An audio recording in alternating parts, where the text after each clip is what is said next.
Are you also a lover of these fancy oils that they sell in specialty shops?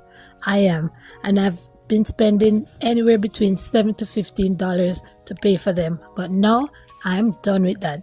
I'm making it in my own kitchen. Keep watching to see how I make it. And look how beautiful that is. More beautiful than some that I've bought. I made this bottle and used it up, so I have to go ahead and make some more.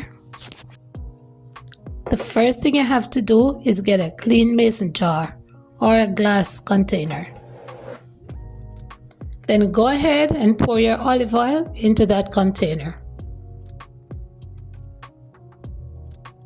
And I'm pretty sure you have all of these ingredients in your kitchen, so you can go ahead and make it with me. Now I'm crushing some garlic and I'm gonna add that to the oil. And just so you know, if you only have crushed or minced garlic, you can also use it.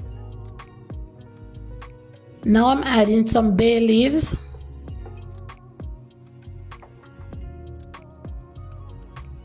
rosemary,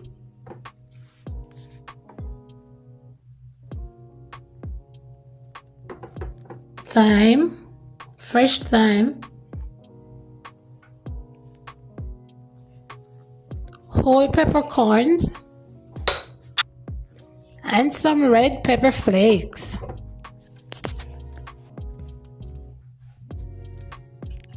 Now grab a spoon and give that a good mix.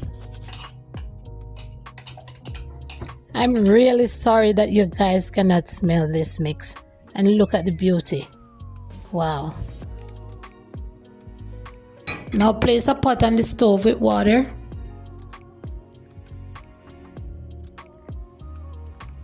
And you're going to place your oil in that pot.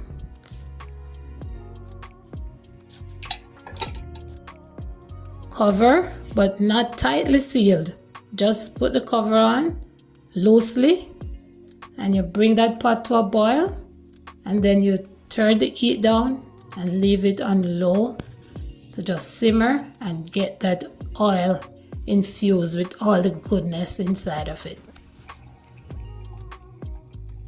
And if you're not sure how to use this oil, I love to use it when I'm making eggs because it just gives your egg a nice spicy flavor. Right here you can see I'm using it when I'm seasoning chicken, because then when I put it on the chicken it already gives it a little flavor, and then I will add my other seasonings and it will help it to stick. And as I say, this is so beautiful, so fragrant, so lovely. Thank you for watching and see you in my next one.